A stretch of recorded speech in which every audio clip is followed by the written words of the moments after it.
Merci, merci. Monsieur...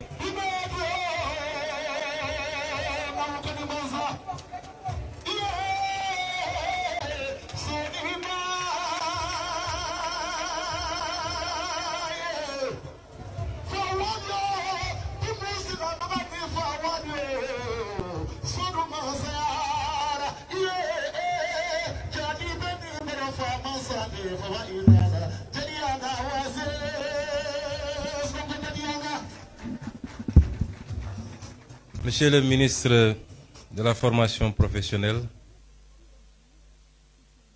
Monsieur le président de l'Agence japonaise de coopération internationale, Monsieur l'ambassadeur du Japon,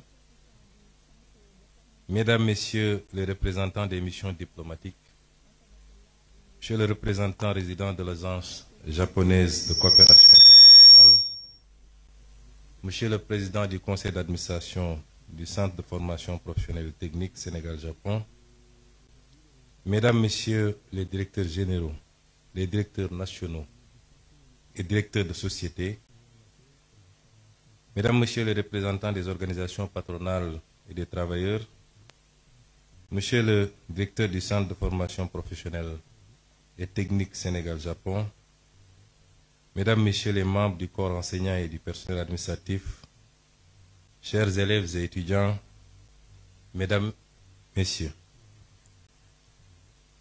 je suis venu aujourd'hui représenter son Excellence, Monsieur le Président de la République, à cette cérémonie.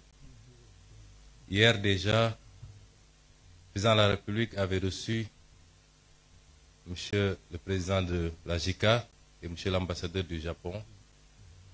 Et aujourd'hui, il me délègue de le représenter à cette cérémonie. Cela atteste de l'importance que le gouvernement du Sénégal, et en premier le Président de la République, accorde à la formation professionnelle, mais plus singulièrement à cette institution importante qu'est le Centre de formation professionnelle technique Sénégal-Japon. Monsieur le Président de la JICA, Monsieur l'ambassadeur, je voudrais avant tout vous adresser des remerciements chaleureux, sincères et profonds du peuple sénégalais pour votre présence durant ces 40 dernières années à contribuer à la formation d'acteurs importants pour la construction de tout développement. Monsieur l'ambassadeur, vous avez résumé la situation telle qu'elle se présente pour nos pays. Vous avez dit que le Japon, ce que nous savions déjà, ne disposait d'aucune ressource naturelle pratiquement, et qu'il a pu compter particulièrement sur un facteur important qui est le capital humain, pour être aujourd'hui parmi les 5 économies les plus importantes du monde. Cela doit nous interpeller, nous, Africains et nous, Sénégalais,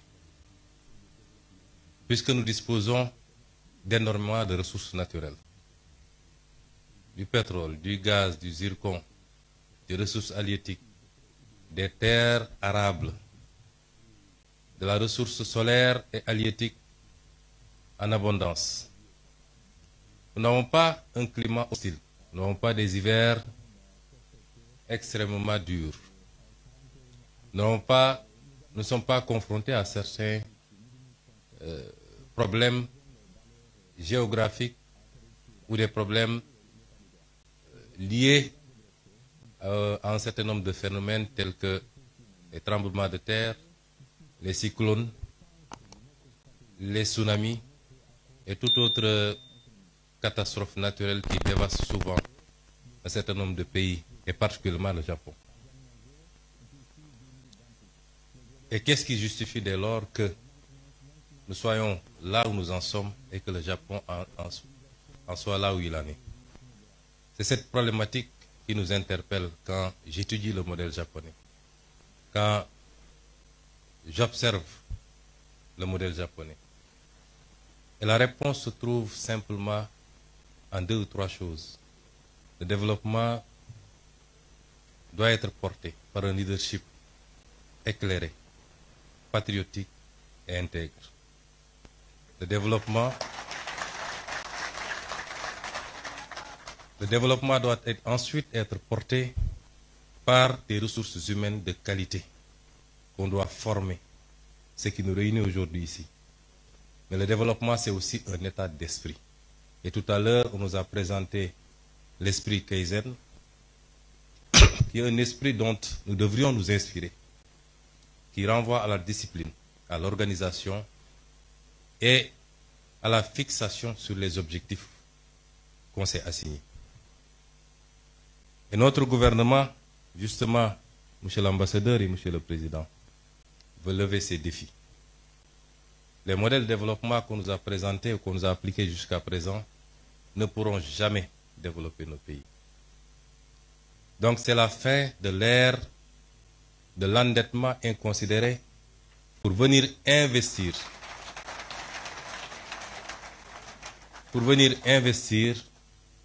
dans des projets qui n'ont aucun rapport avec la construction d'un développement endogène et souverain. Nos priorités dès à présent, et vous en rendrez compte à partir de lundi, puisque nous allons présenter au Sénégal et au monde entier le nouveau référentiel des politiques publiques, avec un horizon dégagé sur 25 années, mais avec ses déclinaisons quinquennaux et décennaux, vous vous rendrez compte que notre objectif, c'est de nous atteler à une construction méthodique, appliquée, patiente, d'un véritable modèle de développement structuré autour d'un certain nombre de pôles de développement qui seront au nombre de 8 à travers le Sénégal. Et nous voudrions que la coopération avec tous nos partenaires soit circonscrite désormais autour de ces impératifs. Et à ce titre, je pense que le Japon est largement en avance, puisque le modèle qui nous est présenté ici est justement le modèle qu'il nous faut, qu'il faut dupliquer et renforcer. Je me réjouis déjà d'entendre et de voir que notre complexe sera bientôt ouvert à Diamniadio. Nous vous en remercions.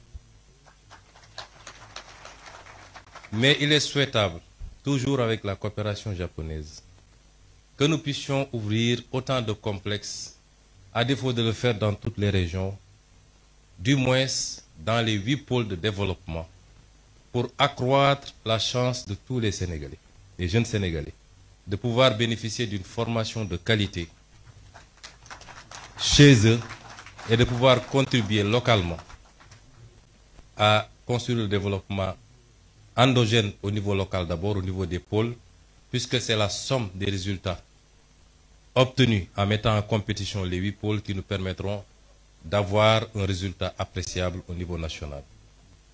Et dans ce sens, je voudrais rassurer les partenaires. Oui, le modèle japonais est l'idéal pour nos pays. Nous préférons qu'on nous apprenne à pêcher plutôt que de continuer à nous offrir du poisson. Le transfert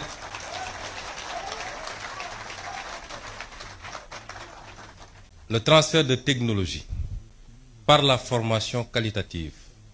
Tout à l'heure, nous avons visité les ateliers et nous nous sommes rendus compte que déjà, beaucoup de choses peuvent être usinées ici et produire la même qualité qu'ailleurs, avec l'aide et avec la coopération du Japon. Le transfert de technologie par la formation, mais également par l'accompagnement dans la mise en place des outils, est ce dont nous avons besoin désormais. Et c'est pourquoi j'engage le gouvernement du Sénégal, nous l'avons dit lors du dernier Conseil des ministres, que nous allons renforcer l'implication du gouvernement du Sénégal sur le plan financier, sur le plan de l'accompagnement à tout point de vue, pour booster la formation professionnelle. Et cela interpelle également notre système éducatif. Je voudrais dire aux jeunes que la formation universitaire est importante, certes. Elle ne doit pas constituer une sorte de panacée. Tout le monde ne peut pas être universitaire. Dans les pays les plus développés, parmi lesquels le Japon, la Suisse et beaucoup d'autres pays que nous avons visités, très tôt, une bonne partie des ressources jeunes sont orientées vers la formation professionnelle, qui est la seule formation qui ouvre droit directement à un emploi, à une opérationnalité. On peut faire 10 ans à l'université et quand on vous met dans une position de travail, vous avez besoin encore d'être formé et formaté pour pouvoir être opérationnel. Et le pays a besoin de beaucoup plus de techniciens, de scientifiques, dans tous les domaines.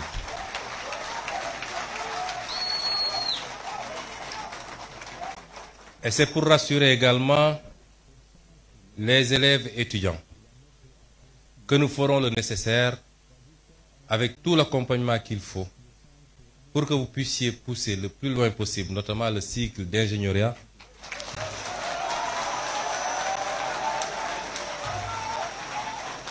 et cela dans les plus brefs délais.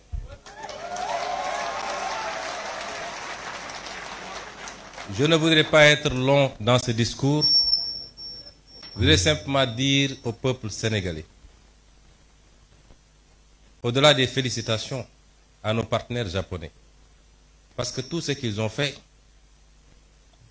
ils l'ont fait avec altruisme, puisque c'est des dons. Nous les remercions chaleureusement encore une fois au nom du peuple sénégalais. Et dans la coopération future, notre option, c'est de voir avec chacun de nos partenaires qu'est-ce qu'on peut développer de manière spécifique et orienter, concentrer cette formation, cette collaboration autour de ces secteurs. Et dans le domaine de la formation professionnelle, pour la technologie, les sciences de manière générale, le numérique, je crois qu'avec le Japon, nous avons de belles perspectives. Mais ce que je voulais dire au peuple sénégalais, pour conclure, c'est qu'un peuple ne se développe que par lui-même. Savez-vous que nous avons fait récemment un exercice de vérité pour dire aux Sénégalais ce qu'il en était. Certains ont crié au loup en disant que nous aurions dû mentir au peuple sénégalais pour éviter de nuire à l'image du Sénégal. Nous ne sommes pas dans cette relation avec le peuple sénégalais. La vérité sera dite, quelles qu'en soient les conséquences, mais pas pour nuire à l'image du Sénégal, pour lancer un message très fort au peuple sénégalais. C'est que ce qui nous a conduit à ces situations, c'est qu'on a souvent voulu se cacher derrière notre petit doigt et éviter d'affronter les réalités de face. Les modèles de développement qui ont marché ailleurs et qui sont pratiquement identiques compte tenu des réalités et des spécificités socioculturelles sont les mêmes qui développeront ce pays. Et ce modèle, c'est compter d'abord sur nous-mêmes. Notre note a été très légèrement dégradée. Nous attendions beaucoup plus. Pourquoi? Parce que même sur le plan international, les partenaires ont salué l'exercice de vérité. Mais si notre note a été dégradée après, notre développement ne dépend pas du financement international. Il dépend de nous, de nos capacités à nous fixer des objectifs, à mobiliser toutes les ressources endogènes. Et Dieu sait qu'on n'en a pas mobilisé encore le 5e. Et seulement, mais alors seulement, toute aide internationale, encore que c'est rare de parler d'aide, puisque c'est souvent des dettes, viendra simplement en complément. Et ce message, nous devons le comprendre parce que si aujourd'hui le Japon, qui n'a aucune ressource naturelle, qui a vécu ce qu'elle a vécu lors de la Deuxième Guerre mondiale, a su en être à ce niveau, c'est parce qu'il a appliqué cet esprit, ce modèle cette combativité, ce don de soi pour sa patrie, mais cette croyance fondamentale en lui-même et en son peuple. Je vous remercie de votre aimable attention.